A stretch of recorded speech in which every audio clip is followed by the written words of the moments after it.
এই যে আমাদেরকে আল্লাহ তাআলা মুসলিম জাতিকে বছরে কয়টা ঈদ দিয়েছেন? আর একটু জোরে কোন। আমাদের যেমন দুইটা ঈদ আছে, ফেরেশতাদেরও আল্লাহ তাআলা দুইটা ঈদ দিয়েছেন বছরে। সুবহানাল্লাহ বলেন। আল্লাহ তাআলা আমাদেরকে ঈদ দিয়েছেন দিনের বেলায়, ঈদ উদযাপনের সময় দিয়েছেন দিনের বেলায়। কারণ আমরা মানুষ রাতে ঘুমাই, রাতে না ঘুমাইলে আমরা অসুস্থ হয়ে পড়ি, ঠিক কিনা? একজন মানুষ যদি টানা 2-3 দিন রাতে না ঘুমায়, তাহলে দেখবেন তাকে যত ভালো খাওয়ান দেন, যত ভালো জায়গায় ঘুরতে নিয়ে যান, ঘুমটা যদি ঠিক মতো না হয়, তাহলে সে কি কোনো কাজ করতে পারবে সঠিকভাবে? এই জন্য আমাদের মুসলিমদের, আমরা মানুষ জাতি যারা আছি, আমাদের অনুষ্ঠানগুলো হয় দিন কেন্দ্রিক। এই জন্য আল্লাহ রাব্বুল আলামিন আমাদেরকে দুইটা উৎসবের দিন দিয়েছেন। একটা হলো ঈদুল ফিতর, অর্থাৎ রোজার পরের যে ঈদ, আর একটা হলো ঈদুল আজহা, অর্থাৎ কুরবানির ঈদের দিন। কিন্তু ফেরেশতারা, তারা তো মানুষের মতো ঘুমায় না। ফেরেশতারা কি ঘুমায়? তারা 24 ঘন্টার মধ্যে 24 ঘন্টায় আল্লাহ তাআলার ইবাদতে মশগুল। সুবহানাল্লাহ বলেন। হাদিস শরীফে আছে, আল্লাহ রাব্বুল আলামিন ফেরেশতাদের অনেক প্রকার সৃষ্টি করেছেন। কিছু ফেরেশতা এমন আছে যে আল্লাহ তাআলা যেদিন সৃষ্টি করেছেন সেদিন থেকে কিয়ামত পর্যন্ত ওই ফেরেশতা শুধুমাত্র নামাজে আমরা যেভাবে দাঁড়ায় থাকি এভাবে দণ্ডায়মান আছে আল্লাহ সন্তুষ্টির জন্য। সুবহানাল্লাহ। কিছু ফেরেশতাকে আল্লাহ সৃষ্টি করেছেনই শুধুমাত্র রুকু করার জন্য। সুবহানাল্লাহ। সৃষ্টির পরে যে রুকু দেওয়া আছে, যতদিন না পর্যন্ত আল্লাহ ওই ফেরেশতাকে ধ্বংস না করেন, কিয়ামতের দিন পর্যন্ত ওই ফেরেশতা রুকু অবস্থায় থাকবে। সুবহানাল্লাহ। কিছু ফেরেশতা এমন আছে যাদেরকে আল্লাহ তাআলা সৃষ্টি করেছেন শুধুমাত্র সেজদা দেওয়ার জন্য। যেদিন থেকে আল্লাহ তাকে সৃষ্টি করে রেখেছে সেদিন থেকে আজকে হাজার হাজার বছর হয়ে গেছে, পৃথিবীর ইতিহাসের হাজার হাজার বছর ধরে ওই ফেরেশতা এখনো সেজদায় আছে, কিয়ামত পর্যন্ত সে সেজদাতেই থাকবে। সুবহানাল্লাহ।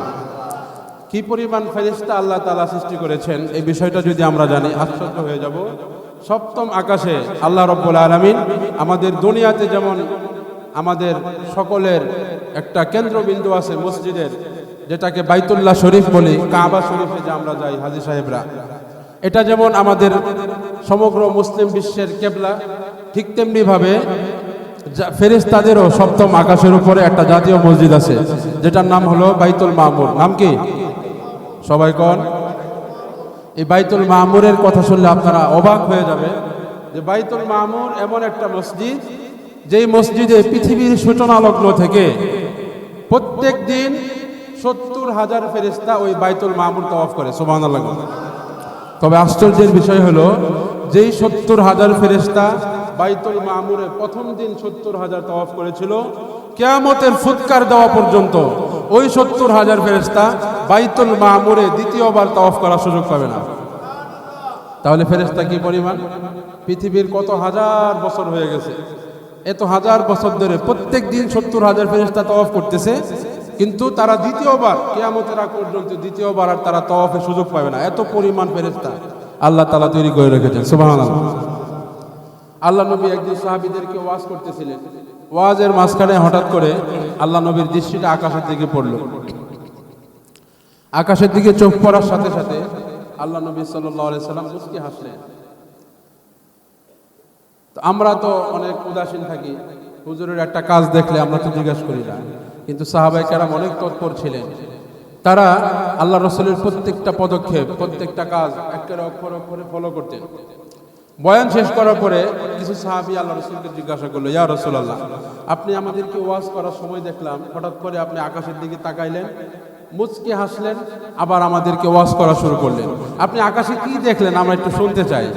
আল্লাহ নবী বললেন যে আমি আকাশের দিকে তাকাইলাম, আকাশের দিকে তাকায় দেখি আল্লাহ রাব্বুল আলামিন আকাশে এত পরিমাণ ফেরেশতা সৃষ্টি করে রেখেছেন যে এক বিঘত পরিমাণ জায়গা খালি নাই যেখানে কোনো না কোনো ফেরেশতা সেজদারত নাই। সুবহানাল্লাহ। এবং ফেরেশতাদের আধিক্যতার কারণে আকাশটা পুরাতন চকির মতো কটমট করতেছে।